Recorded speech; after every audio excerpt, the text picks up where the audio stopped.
नमस्कार, मी डॉक्टर वकील पाराज. तीर्थंकरांची शिकवण आणि जैन दर्शन याविषयी थोडंसं बोलतो. अहिंसा किंवा नॉन व्हायलन्स म्हणतो, हा जैन दर्शनाचा मूलभूत प्राण आहे. अहिंसा, सत्य, अस्तेय, स्वदार संतोषप्रत आणि परिग्रहाचं प्रमाण म्हणजे गरजेपेक्षा जास्त संपदेचा मोह सोडणं. अर्थात हा एक समाजवादी विचार जैन दर्शनानं फार प्राचीन काळी म्हटलं आहे.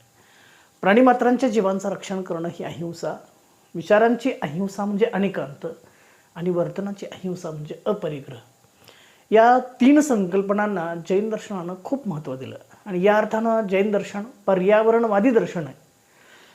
जैन दर्शन आणि पर्यावरणाचा खूपच घनिष्ठ संबंध आहे. जैन दर्शनानं जीवांचं वर्गीकरण करताना स्थावर आणि त्रसजीव असं वर्गीकरण केलं. पृथ्वी, पाणी, अग्नी, वायू आणि वनस्पती या सर्वांमध्ये जीव असतात असं जैन दर्शन सांगतं. अर्थात सजीवता केवळ माणसात नाही तर ती आपल्या अवतीभोवती सर्वत्र व्यापून असते असा सिद्धांत जैन दर्शनानं मांडला.